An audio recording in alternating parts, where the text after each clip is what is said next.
এই দেশের উন্নয়ন তো করবেই না, এরা এই দেশকে সিরিয়া বা লেবানন বানিয়ে ফেলবে।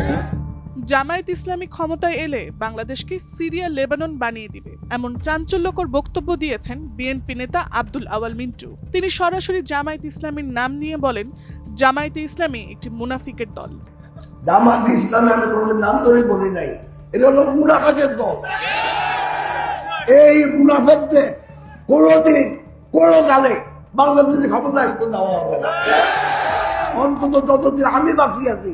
সোনাগাজী পৌরসভা এলাকায় গণসংযোগ শেষে আয়োজিত পথসভায় আব্দুল আওয়াল মিন্টু বলেন, আমি বেঁচে থাকতে জামায়াতকে ক্ষমতায় আসতে দিব না। এরই সাথে জামায়াতের কর্মকাণ্ড নিয়েও কটূক্তি করেন তিনি। ফেনীর ৩ আসনের ভোটারদেরকে ধানের শীষে ভোট দেওয়ার আহ্বান জানান তিনি।